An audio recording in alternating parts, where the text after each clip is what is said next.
bienvenue dans Clé Actu. C'est le vendredi 28 mars 2025 et comme chaque semaine, Sophie, Marc et Julie décryptent pour vous l'actualité mondiale. Au programme aujourd'hui, des tensions commerciales entre l'Europe et les États-Unis autour de l'acier et de l'aluminium, un nouveau débat sur l'agrivoltaïsme en France, une affaire sensible chez Orange, un point sur nos rythmes de vie et notre horloge biologique, et enfin, une enquête sur la propriété opaque de biens immobiliers à Londres. Bonjour Marc, bonjour Julie. L'accord commercial entre l'Union européenne et les États-Unis semblait avoir apaisé les tensions, mais certains secteurs clés restent sous pression.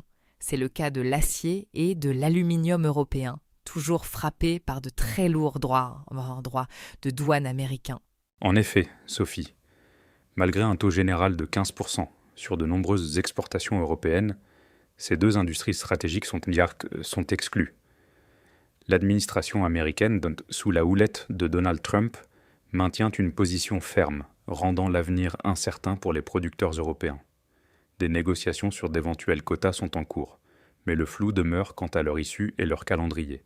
C'est une source d'inquiétude majeure pour des entreprises comme Eurofer ou European Aluminium. Ces surtaxes s'ajoutent à des défis structurels déjà existants. Le coût de l'énergie, les investissements nécessaires à la décarbonation et une concurrence internationale féroce. Les discussions sont complexes et le risque d'un afflux d'acier asiatique en Europe, si les marchés nord-américains se ferment, est réel.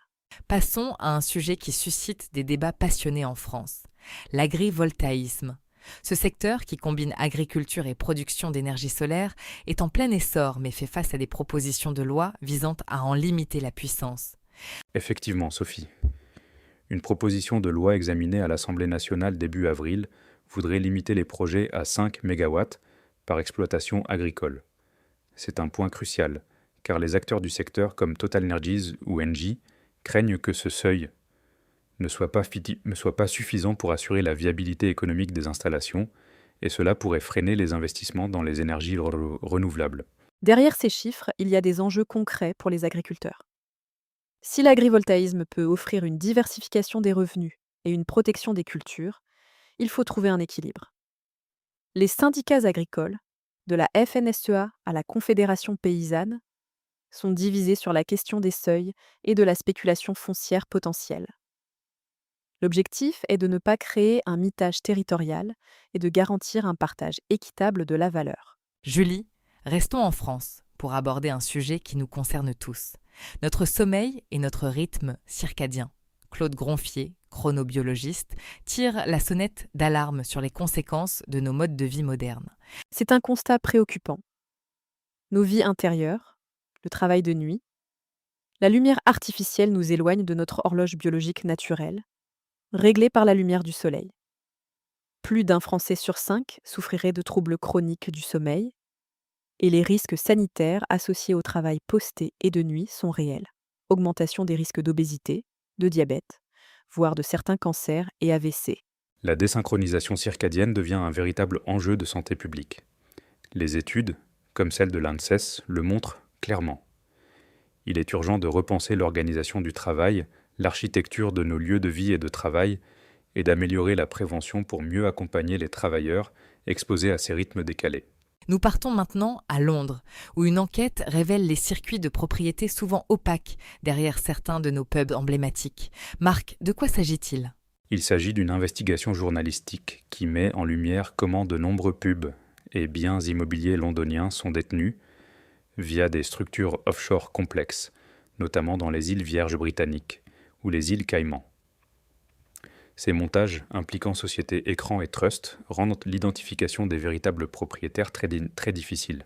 L'auteur de l'enquête a visité plusieurs établissements pour illustrer cette opacité. Cela pose des questions sur le contrôle local, le pouvoir des détenteurs d'actifs sur les usages des biens et les limites des réformes récentes visant à plus de transparence, comme le registre des entités étrangères. Si la détention offshore n'est pas synonyme de crime, elle soulève des interrogations sur ses effets concrets sur les communautés locales. Enfin, un sujet interne à une grande entreprise française.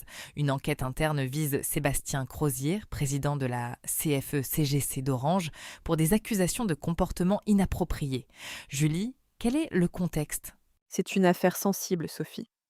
Plusieurs salariés ont signalé des comportements assimilés à du harcèlement moral sur la plateforme interne Hello Ethics. Malgré la position syndicale protégée de M. Crozier, un avertissement disciplinaire a été émis suite à un audit externe, mais l'affaire met en lumière des tensions récurrentes au sein du groupe et des relations complexes entre syndicats et direction.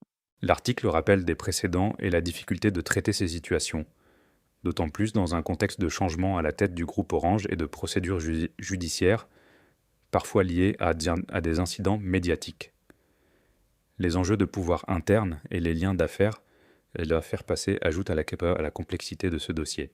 C'est tout pour aujourd'hui. Nous avons abordé les tensions commerciales transatlantiques, les débats sur l'agrivoltaïsme, l'importance de notre horloge biologique, l'opacité de la propriété immobilière à Londres et une affaire sensible chez Orange. C'était Clé Actu, à vendredi prochain.